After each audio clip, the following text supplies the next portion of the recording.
président du conseil d'administration et les administrateurs présents, Madame l'inspecteur administratif des affaires administratives et financières du ministère des Mines et de la Géologie, Monsieur le directeur général de la SOMICEL, Maître Ngagne Demba Touré, chers membres du personnel, chers invités, messieurs et mesdames de la presse. Je voudrais tout d'abord rendre grâce à Dieu pour tous les bienfaits qu'il nous a accordés pour être parmi ces Sénégalais à qui modestement on confie les charges aux côtés des élus, les chefs d'État, pour conduire la noble mission de servir le pays et les Sénégalais. Je voudrais à l'entame donc vous féliciter, Maître, pour votre nomination, pour la confiance que le chef d'État, le président Bassirou Diomaye Faye, vous a accordé, pour qu'à ses côtés et dans le secteur propre, le secteur des mines, d'être à ses côtés et donc de traduire concrètement la vision qu'il a du devenir et de la gestion des ressources minérales du Sénégal. Je voudrais également, à mon niveau aussi, remercier le chef de l'État sortant, le président Macky Sall, qui a eu également cette même confiance pour me confier cette idée. Une idée, je veux une société nationale des mines au Sénégal. Et cette société, avec l'ensemble donc des acteurs, nous avons travaillé à l'élaboration et après, comme vous, méritez de sa confiance et être nommé directeur général aux côtés d'un conseil d'administration qui a été mis en place au mois d'avril 2021 et avec le président du conseil encore que je remercie et félicite qui m'a beaucoup accompagné, la SOMICEL de sa création au mois de novembre 2020. Au 1er octobre, ces bureaux, c'était mon véhicule et le véhicule du président du conseil d'administration. Nous n'avions qu'une loi et qu'un décret. C'est le 1er octobre 2021 que nous avons eu ce bâtiment. Là, beaucoup d'entre vous, vous n'avez pas vu d'enseigne montrant la SOMICEL. Aujourd'hui, le 24 mai 2024, ça fait 41 mois que nous sommes là.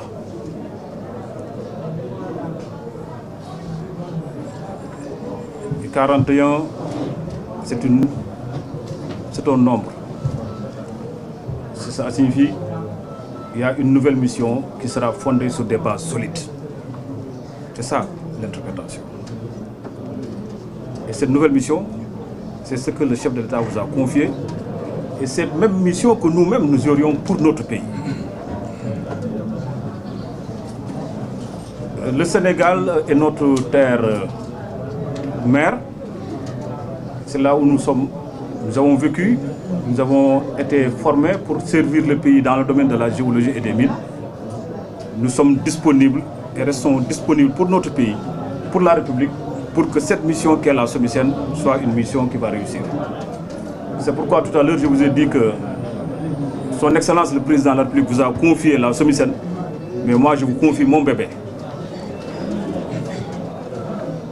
Parce que il faut que la SOMICEL soit un instrument de politique minière qui permette à l'État du Sénégal, conformément aux dispositions de l'article 25.1 de la Constitution, qu'on sache que les ressources naturelles appartiennent au peuple et doivent profiter au peuple sénégalais. Telle est votre mission et telle est la mission que nous souhaiterons accompagner et être disponibles. Je vous souhaite et je formule beaucoup de prières de succès pour que cette mission-là soit réussie avec le personnel. Parce que le personnel qui est là à la SOMICEL, c'est un personnel jeune. Le président l'a rappelé tout à l'heure, encadré par des personnes d'expérience qui m'ont assisté, qui m'ont accompagné pour que la société soit là où elle est aujourd'hui. Avec le même dévouement, et je leur ai dit tous, de vous accompagner et d'être à vos côtés, à votre écoute, pour que la mission qui vous a été confiée soit une mission qui puisse réussir. Nous n'avons que le Sénégal, nous n'avons que ce pays, et la réussite de la SOMISEN, en réalité, devrait profiter à l'ensemble des Sénégalais, et nous en sommes partis. Je voudrais donc remercier tout le monde, le conseil d'administration, le personnel. La SOMISEN, c'est une famille.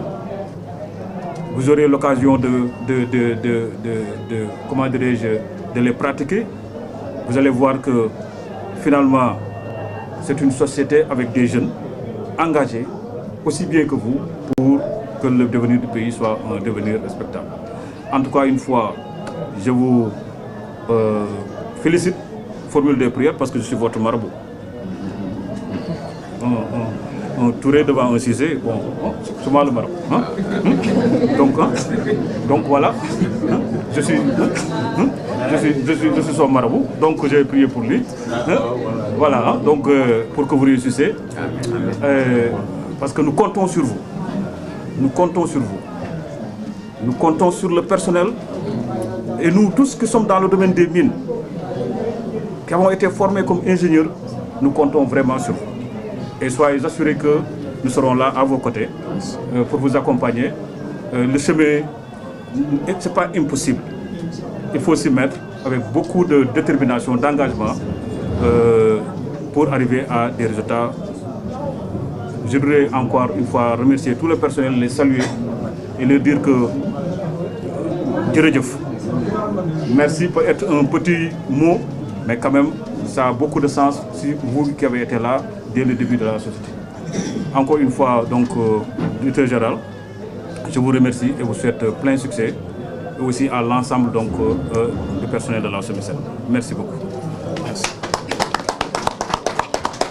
Maintenant, la parole revient au nouveau directeur général. Merci. Monsieur le Président du Conseil d'administration, Monsieur le Directeur général sortant, cher Ousmane Cissé, Mesdames, Messieurs les membres du Conseil d'administration, Monsieur le Conseil technique, Madame l'inspectrice des affaires administratives et financières du ministère de l'énergie, du pétrole et des mines, Monsieur le directeur du portefeuille et des affaires juridiques de la SOMISEN, Monsieur le directeur administratif et financier de la SOMISEN, Monsieur le directeur des services géologiques de la SOMISEN, distingués hôtes, Mesdames, Messieurs, je voudrais tout d'abord rendre grâce à Dieu, le Tout-Puissant et le Maître des destins. Adresser mes vifs remerciements à l'endroit de mes familles, puisque, Monsieur le Directeur Général, moi j'ai 3 familles. Ma famille biologique, ma famille politique et ma famille professionnelle, pour leur soutien indéfectible durant toutes les épreuves traversées et le long du chemin parcouru. Mesdames, Messieurs, le 2 mai 2024, le Président de la République, Son Excellence, Monsieur Bassirou Diomaye Diakhar Faye, m'a nommé directeur général de la Société des mines du Sénégal. Je lui témoigne toute ma gratitude pour sa confiance envers moi. Je mesure à sa juste valeur le poids de la responsabilité qui pèse sur mes épaules en tant que manager devant conduire les destinées de notre compagnie minière nationale. C'est aussi pour moi le lieu de décerner une mention particulière au Premier ministre Ousmane Sonko pour le combat qu'il a mené, le projet qu'il a défendu, ainsi que la vision qu'il a portée jusqu'à notre accession à la magistrature suprême. C'est également une joie immense qui m'anime de devoir travailler aux côtés du ministre de l'Énergie, du Pétrole et des Mines, M. Birame Souleye Diop, dont la compétence, la probité et la détermination illumineront certainement le secteur minier. J'en profite pour rendre un vibrant hommage à nos martyrs, blessés, prisonniers et exilés politiques, puisque j'en fais partie, à tous les combattants de la liberté et de la démocratie. Mesdames et messieurs, le sous-sol sénégalais regorge en son sein d'importantes ressources minières. Il s'agit d'immenses potentialités en substances minérales qui offrent des niches importantes de richesse, de création de richesse, d'emplois, d'infrastructures viables et d'un développement économique endogène et durable. Des métaux précieux tels que l'or et le platine, en passant par les minéraux lourds que sont le zircon, l'ilménite, le rutile, les minéraux stratégiques comme l'uranium, le lithium, le manganèse ou la bauxite, les métaux de base que sont le cuivre, le nickel, le plomb, le chrome et la baryonite. Sans oublier le fer, les calcaires, les phosphates de chaux et d'alumine, jusqu'aux matériaux de construction tels que le basalte, les grès et les sables dunaires, les pierres ornementales que sont le marbre et les granitoïdes, ou encore les argiles céramiques ou industrielles et les sables siliceux pour l'industrie de la verrerie. Pour valoriser ces substances, l'État du Sénégal a mis en orbite un cadre juridique incitatif qui a permis d'attirer de gros investisseurs dans le secteur minier. Telle est l'économie du code minier du 26 août 1988 qui sera renforcée par celui du 24 novembre 2003. En 2016, la révision constitutionnelle du 5 avril a apporté une innovation majeure en disposant que les ressources naturelles appartiennent au peuple. Dans le même esprit, une nouvelle loi portant révision du code minier a été adoptée le 8 novembre de la même année pour introduire des dispositions favorisant, en tout cas visant à favoriser, une répartition équitable entre les revenus issus de l'exploitation minière, entre l'État et les investisseurs. Ainsi, au terme de l'article 12 de la dite loi, en son alinéa 1er, l'État peut entreprendre pour son propre compte, soit directement, soit par l'intermédiaire de sociétés ou de personnes physiques ou morales nationales ou étrangères, agissant seules ou en association avec des tiers, toute opération minière. C'est en application de cette disposition législative que la Société des mines du Sénégal, SOMISEN, a été créée par la loi numéro 2020-31 du 6 novembre 2020.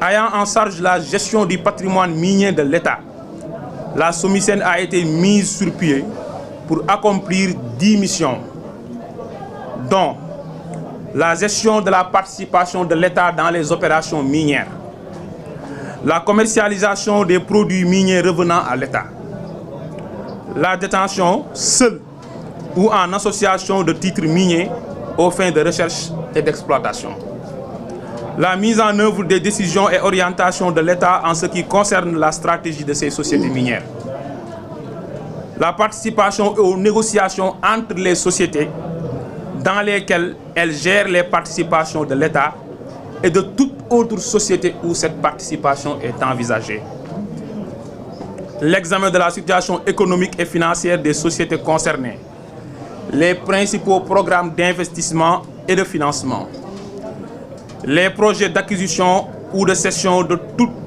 toute question soumise aux organes de gestion et de surveillance de ces sociétés minières, entre autres missions. Donc j'ai cité que 6 missions parmi les 10.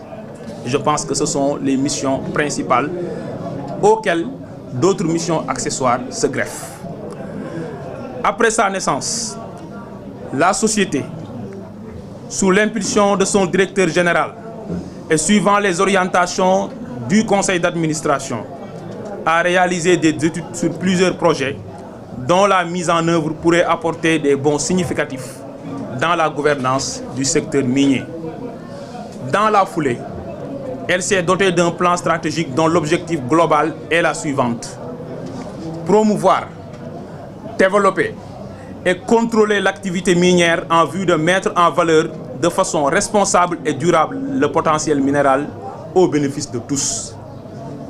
Sous ce rapport, qu'il me soit permis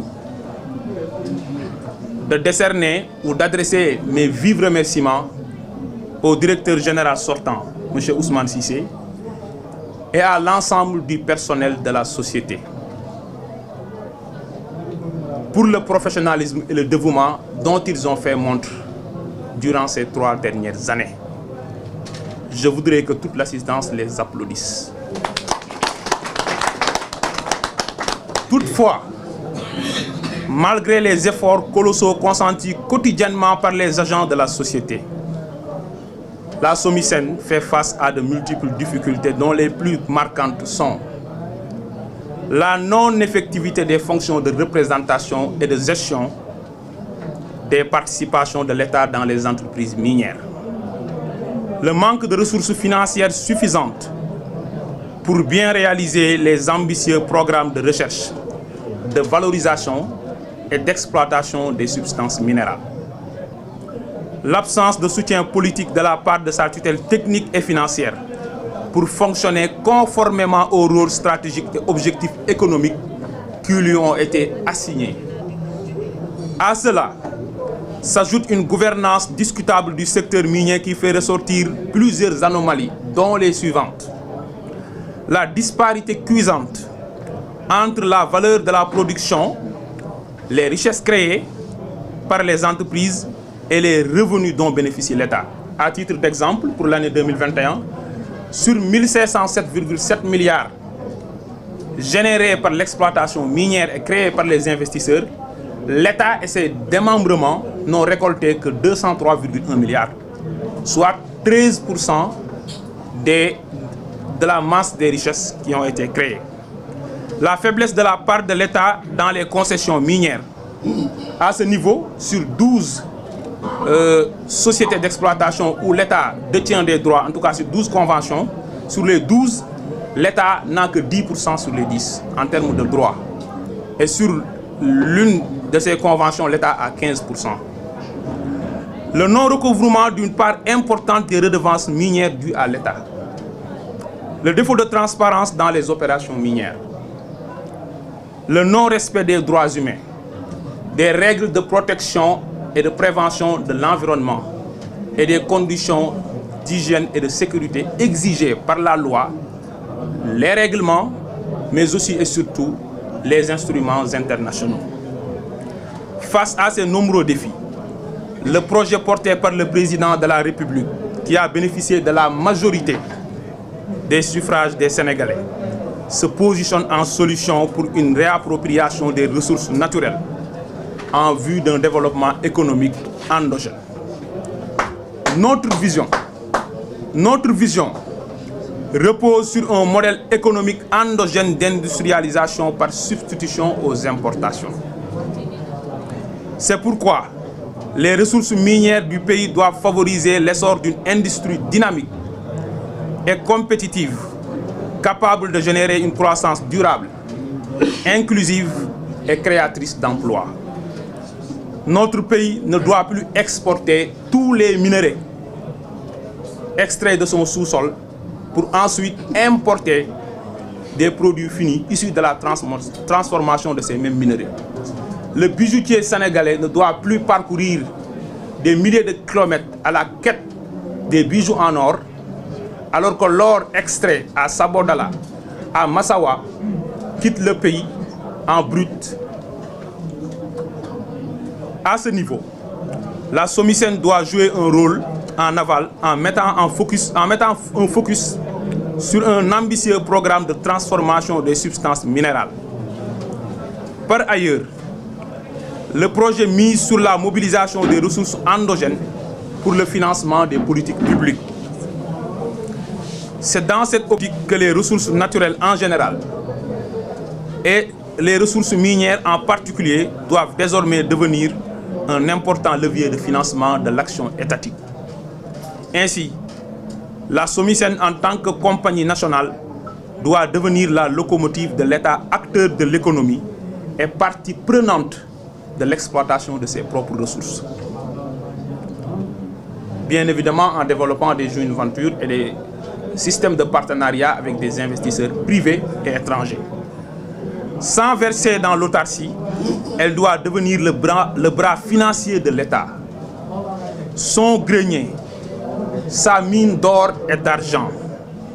En somme, mon ambition est que la SOMISEN quitte le statut de société sous perfusion permanente de l'État pour devenir son champ nourricier qui mettra des centaines de milliards dans sa caisse. Pour parvenir à ces objectifs, j'entends adopter un style de management participatif qui fédère l'ensemble des collaborateurs autour d'une vision commune, partagée. Dans un esprit d'équipe, je m'engage à gérer dans l'inclusivité et la transparence. Dans la rigueur et la franchise, je compte diriger avec éthique et ouverture. Avec dévouement et créativité, je miserai sur une gestion axée sur les résultats. Je compte sur la mobilisation collective de tout le personnel pour faire de la SOMISEN un exemple de gouvernance dans le secteur parapublic, un fleuron de l'économie nationale et un leader dans l'exploitation